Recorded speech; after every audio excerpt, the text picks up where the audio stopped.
Boa tarde, pessoal. Eu trouxe para vocês aqui a correção das atividades de hoje. Hoje a gente ia iniciar a nossa apostila, que vocês retiraram impressa na escola, tá? Então, hoje, dia 15 de fevereiro, nós temos aí em português o estudo sobre um gênero textual, que é o texto instrucional. O que é um texto instrucional? Então, eu pedi para vocês registrarem no caderno, na explicação do que é, para depois irem para as atividades na apostila, tá? Então vamos lá. Texto instrucional é um gênero textual que tem como principal característica a informação. Ou seja, esse texto nada mais é que um texto que passa informações de modo que instrua o leitor a fazer algo. A receita é um tipo de texto instrucional.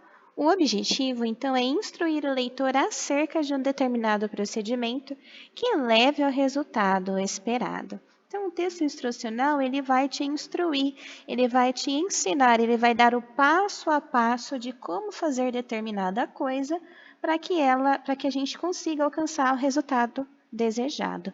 No caso da receita, nós temos os ingredientes e o modo de fazer, que é o passo a passo, para a gente conseguir fazer uma comida. Também tem a receita de coisas que não são comestíveis, como, por exemplo, receita de uma massinha de modelar caseira.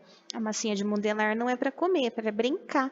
E mesmo assim, a gente tem uma receita que leva à produção dela, tá? Então, a gente vai agora para as atividades na apostila, na página 7 e 8. Então, aqui, né, na página 7, a gente tem esse textinho aqui, que é o bolo de caneca. Então, vamos lá. Aqui falando sobre o texto instrucional, né? Bolo de caneca. Quais são os ingredientes? Um ovo, 4 colheres de sopa de leite, 3 colheres de sopa de óleo, 2 colheres de sopa de chocolate em pó, 4 colheres de sopa de açúcar, 4 colheres de sopa de farinha de trigo e 1 colher de café de fermento em pó. Então, ó, dá para fazer em casa essa receita, fazer um bolinho de caneca. Coloque o ovo na caneca e bata bastante. Em seguida, adicione o óleo, açúcar, leite, chocolate e misture.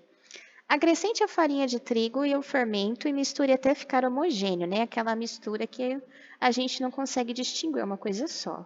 Leve a caneca ao micro-ondas por 3 minutos em potência alta. Cuidado para não colocar a colher cheia. Ela deve ser rasa, pois o bolo cresce bastante. É bom usar uma caneca grande de pelo menos 300 ml. Se quiser desenformar o bolo, unte a caneca antes de começar a misturar os ingredientes.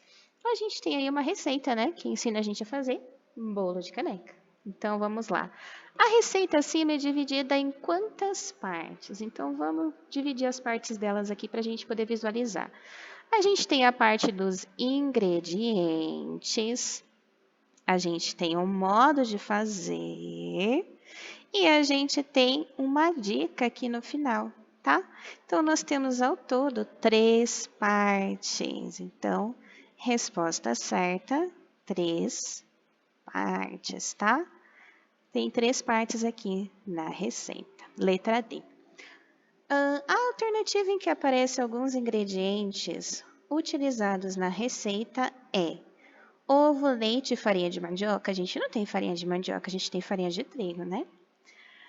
Ovo, azeite, leite, não vai azeite, vai óleo, tá? Deve ser óleo de soja. Chocolate em pó, farinha de trigo e fermento em pó. Vão os 3. Açúcar, chocolate em pó e farinha de fubá? Não, né? Então, a resposta certa, letra C, vai chocolate em pó, né? A farinha de trigo e o fermento. Aqui, 2. Numere as figuras abaixo de acordo com a sequência apresentada no modo de fazer. Então, a primeira coisa que ele manda fazer é colocar o ovo dentro da caneca, né? Lá no modo de fazer, ó. Coloque o ovo na caneca e bata bastante. Então, número 1, aqui. 2. Aí a gente acrescenta, né? Aqui ele fala. Em seguida, adicione o óleo, o açúcar, o leite, o chocolate e mistura. Então, a gente tem o óleo, o leite e o chocolate, né? A gente está misturando aí. Então, 2. A 3, né? O próximo passo é acrescente a farinha de trigo, fermente e misture até ficar homogêneo. Então, a gente tem aqui nessa figura a farinha e o fermento. Esse aqui é o açúcar, tá, gente? Então, o passo 3 é esse. E por último, depois de você misturar tudo bonitinho na sua caneca, colocar no micro-ondas o passo 4, tá? Por quanto tempo? 3 minutos. Olha que bolo facinho de fazer, né? Então, 1, 2, 3, 4. Esse texto tem por finalidade A. Ensinar a usar o forno de micro-ondas? Não, né? B. Ensinar a preparar um bolo diferente? C. Ensinar a não desperdiçar ingredientes? Não. D. Ensinar a preparar um bolo de caneca no micro-ondas. Eu achei a letra B e a letra D muito... querendo ou não, bolo de caneca é um bolo diferente. Porém, se a gente for pensar no sentido de sabor, é um bolinho de chocolate, então ele não é tão diferente assim, né? É só uma forma de preparar diferente. Então, eu acredito que a resposta certa seja a letra D, ensinar a preparar um bolo de caneca no micro-ondas. 4. No trecho, acrescente a farinha de trigo, o fermento e misture até ficar homogêneo. A palavra homogêneo significa o quê? Uma massa única e solidamente ligada, uma massa com ingredientes separados, uma massa composta por partes de diferente natureza, uma massa feita somente com ovos. Então, homogêneo significa que está tudo junto, bem misturadinho, tá? Então, a resposta certa é a letra A, uma massa única e solidamente ligada, tá? Não é com ingredientes separados, não é com partes de diferença na natureza, nem feita somente de ovo, tá? Letra A. No trecho, cuidado para não colocar a colher cheia, ela deve ser rasa, pois o bolo cresce bastante. O pronome ela significa o quê? A que se refere, tá? O que tem que ser rasa? É a colher, né, gente? Não é o bolo, nem a receita, nem a massa, é a colher.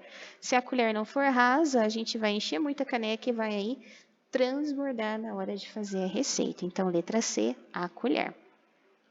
Então, aqui a gente terminou as atividades de português, né? Aqui já entra em outro gênero textual.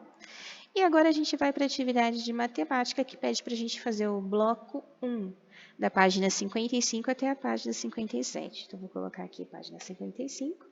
E a gente tem aqui o bloco 1. Aqui nós temos uma imagem sobre um percurso, né? Uma corrida aqui, onde os homens, segundo a atividade 1 aí, essa Night Run Praia Grande aí, os homens corriam aí cerca de 10 mil metros e as mulheres 5 mil metros. Só que as mulheres aí, segundo a atividade, não deram conta, né?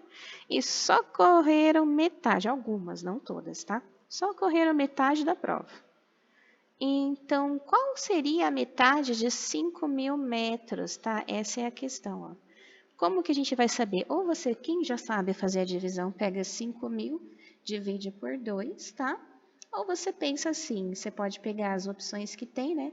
Que nem a gente sabe que 5 mil, a metade de 5 mil é 2.500, 2.500 mais 2.500, 5 mil. Então, se elas percorreram só metade da prova, a resposta certa é 2.500 metros, tá?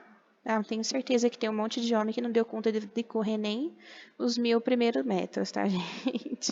Mas aqui, né, eles destacaram o caso das mulheres que correram aí quase metade da prova, né? Algumas, tá? Então, acho que a maioria completou. O logotipo ao lado, esse aqui, ó, tem o formato de qual figura? Bidimensional. Quando eu falo bidimensional, o bi, ele se refere a 2. Figuras que têm 2 dimensões, tá? Só tem ali comprimento e altura. São as formas geométricas, né, que nós conhecemos como os polígonos, tá? Então, quadrado, triângulo, retângulo, são aí figuras geométricas bidimensionais, com 2 dimensões. As tridimensionais, com 3 dimensões, elas já possuem ali uma largura, tá? A gente consegue ali observar uma profundidade nessas figuras tridimensionais, que é o cubo, a esfera, o paralelepípedo, a pirâmide, o prisma. Então, existe uma diferença entre os sólidos geométricos, que são tridimensionais, e as figuras planas, que são bidimensionais. Então, aqui a gente não observa, não é uma pirâmide, tá, gente? Isso daqui é bidimensional, só tem 2 dimensões. Então, se trata de um triângulo, letra C, tá? Aqui, em Praia Grande, o Palácio das Artes é um importante centro cultural da cidade.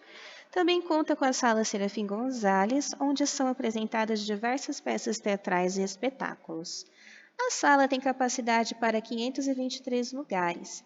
Em um dos eventos sobraram 100 ingressos. Quantos ingressos foram vendidos? Então eu pego os 523 lugares e subtraio os que sobraram, que foram 100. 523 menos 100 foram vendidos então 423 lugares, né? 3 menos 0 é 3, 2 menos 0 é 2, 5 tira 1, 4, 423. A Praça da Paz, localizada em Praia Grande, apresenta forma bidimensional, no formato D. Então, a gente observa que isso daqui é redondinho, né, gente? Dá para ver aqui, né, que é redondinho, tá? Quando é redondinho assim e é só o contorno que é redondo, não é uma bola, tá? Não é esfera que a gente chama de círculo, tá? Quando é só o contorno redondo, tá bom? Então, ó, tem a forma bidimensional, essa palavra bi, né? Duas dimensões, círculo. As pilastras frente a frente formam retas, elas se cruzam? Não, né? A gente vê que vai retinho do começo ao fim. Então, a gente fala que elas formam retas paralelas, tá? De frente uma para outra. E se elas continuarem, elas nunca vão se cruzar, tá? 6. A figura ao lado apresenta um formato tridimensional. A gente tem a palavra tri, tá vendo? Quer dizer que tem 3 dimensões. Aqui a gente vê que tem faces aí quadrangulares, né, quadradas, tá? E ele tem profundidade, é um prédio, né? Então, ele tem o formato de um sólido geométrico. Não é esfera, porque não é uma bola. Não é o cilindro parece uma latinha de refrigerante.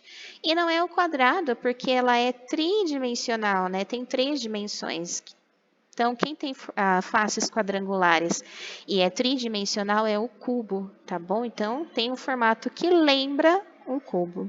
Então, aqui a gente termina as atividades do bloco 1 de matemática, né? Era até a atividade 6. E assim a gente termina as correções das atividades de hoje. Qualquer dúvida, é só mandar para mim. Um beijo. Tchau!